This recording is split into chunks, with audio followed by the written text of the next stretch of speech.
He didn't come out and say anything stupid. He didn't say anything outlandish. He didn't attack anyone. But I thought that Bret Bielema had the most interesting press conference of anyone, not just on Wednesday, but through the first 3 days of SEC football media days.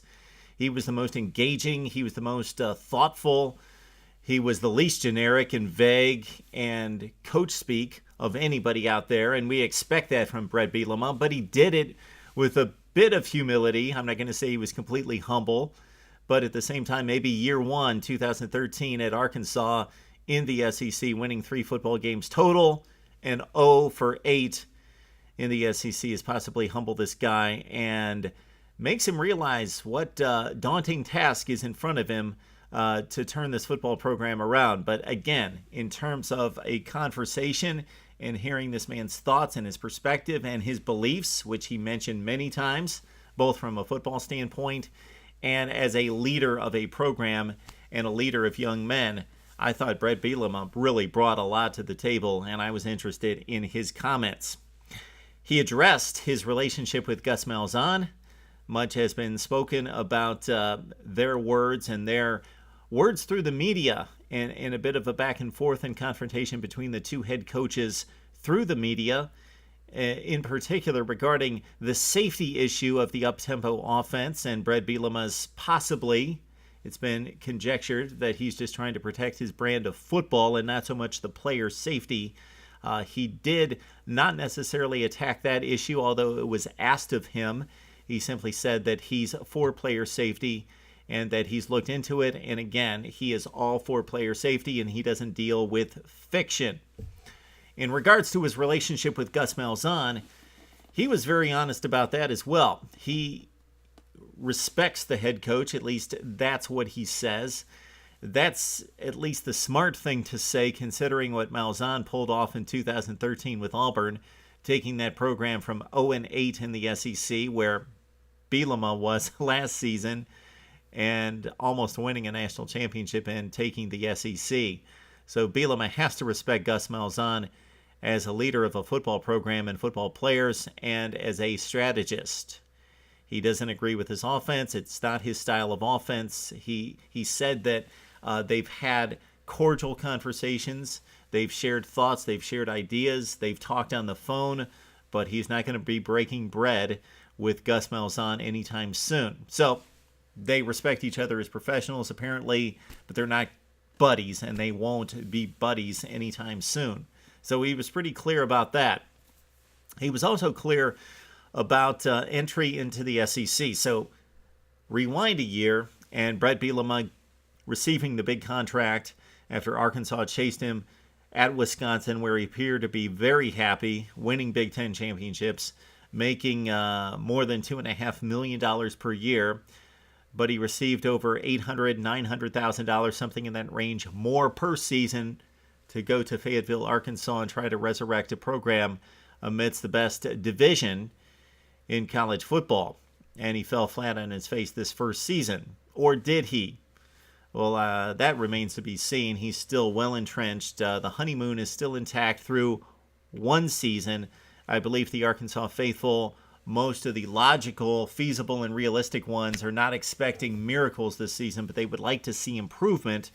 Now, considering the schedule and that Bielema and Arkansas have to face Missouri and Georgia from the SEC Eastern Division, plus the West, and plus Texas Tech non-conference, I don't know that the record's going to be much better, but Bielema definitely said that we're going to taste victory in the SEC, and we're going to do it pretty soon in this conference schedule. I don't think there's any question when you look at this football team, more than any team in the conference, the strengths and weaknesses were very obvious last season, and they really haven't changed, but they're going to need to change for this football team to not only win one game in the SEC, but somehow surprise some people and be the sleeper in the Western Division. All right, those strengths are obvious. They've got a very capable offensive line. That's Bielema's baby, the offensive line. Run blocking, smashing people, taking physical control of the football game, running the ball, and then setting up the play-action pass. So the offensive line was good last season and set up the two backs, Jonathan Williams and Alex Collins for 2,000-yard seasons. I know 926 for Williams, but basically 2,000-yard seasons out of the running backs. The front four on defense played very well. They lose the one defensive end to the NFL. They bring back Chris Smith. I tend to get Trey Flowers and Chris Smith mixed up at times, but they bring one of them back and one goes to the NFL. They like the front four on defense still. Darius Philon is a guy that they're very excited about. But the weakness is, okay, we didn't mention the tight end, Hunter Henry, the best in the SEC, coming back in 2014 as well. But no playmakers on the outside. Javonte Herndon and Horton were the two guys that caught passes. I don't want to call them playmakers last season, but Herndon and Horton are gone. They've got to replace them on the outside. They really didn't have a speed back. Collins has a burst. Williams has a burst, but they're basically plotters to a certain extent. Don't want to call them plotters because they can get to the second level, but they're not game changers, game breakers. Again, on the outside, nothing. And then the back seven on defense was horrendous, the worst in the SEC last season.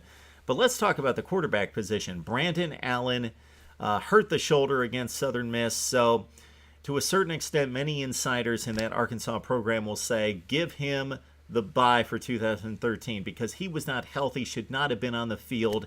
He completed less than 50% of his passes. But if you really look inside the numbers, 13 touchdowns, 10 interceptions. Inside the SEC, he threw more picks than TDs. And the completion percentage, not 49%, like 46 or 47%. So he played very poorly against top competition last season. Bret Bielema said that Brandon Allen, and again, like Les Miles, I don't know if he's blowing smoke at us in this situation or he truly believes that Brandon Allen had one of the best off seasons and improved more than most players he's ever coached, not just at quarterback, but any position. That Bret Bielema said that Brandon Allen is ready to go in 2014. He's the leader of this football team, and he got physically stronger, more capable. His arm strength has increased, and he's just a smarter player. He's more aware of what's around him, not just what he needs to do, but in taking control of the entire offensive unit. So Bret Bielema is selling Brandon Allen as an improved football player, and we're going to see that pretty quickly as he has to go on the road and take on the Auburn Tigers in Week 1 on that Saturday. All right, would love to hear what you have to say about this football team, because when we talk about playmakers on the outside, they're going to be counting on not highly touted prospects. We're not talking about blue chip, 4-star, 5-star recruits coming into this program. It's Jared Cornelius, who's a 3-star freshman, Keon Hatcher, who remains as a senior, the most production coming back from the wide receiver unit, 27 receptions, 2 touchdowns. Cody Hollister, that Arkansas backers are very high on, despite, again, the 3-star rating. He was a JUCO producer at wide receiver, but just the 20th rated wide receiver among junior college transfers. And when I say just the 20th, that's a credit to this kid. But comparing it to the competition in the SEC, when you see junior college players go to SEC rosters, they're typically in the top 5 at their position. Cody Hollister rated by most services at number 20.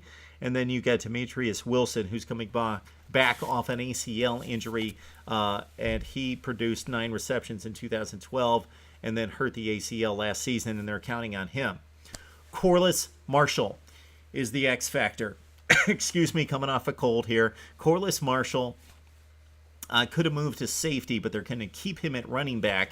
He had 17 rushes last season. What really impressed me in looking at the game log and just the production on the stat sheet was that he had 15 attempts in the last 3 games for Arkansas against 3 pretty good defenses, especially Mississippi State and LSU, and also Ole Miss. 15 attempts, and he ripped off a 32-yarder, a 30, and a 19. So 3 big gainers for this kid in just 15 attempts against 3 quality SEC defenses. They've got to get this kid the football. He's got to be their Percy Harvin. He had no pass receptions last season. They've got to throw him the football. I don't know if he can catch it, but they've got to get the ball in space to Corliss Marshall. He's a game changer, possibly a game changer, a Percy Harvin type in the making. We hear that all over the place. People looking for the next Percy Harvin for their football program. But it would be Corliss Marshall in Fayetteville. Arkansas fans, there you go. Bret Bielema's statements on Wednesday at SEC Football Media Days. Would love to hear what you feel about your football coach at this point. It's just one season. And I heard all sorts of comments all over Twitter about this guy trending down and he needs a big year. It was just one season. It was a disaster, but it was one season. And if you look around college football over the last 20 years, you see a lot of elite programs, the new elite of college football, that had humble beginnings. Arkansas hopes it's them, and they're the next ones to rise the ladder and climb the ladder in college football and in this tough SEC Western Division. So again, Arkansas fans, would love to hear what you have to say about Bielema's delivery on Wednesday, and also the Arkansas football team coming into 2014, right here on Mark Rogers TV.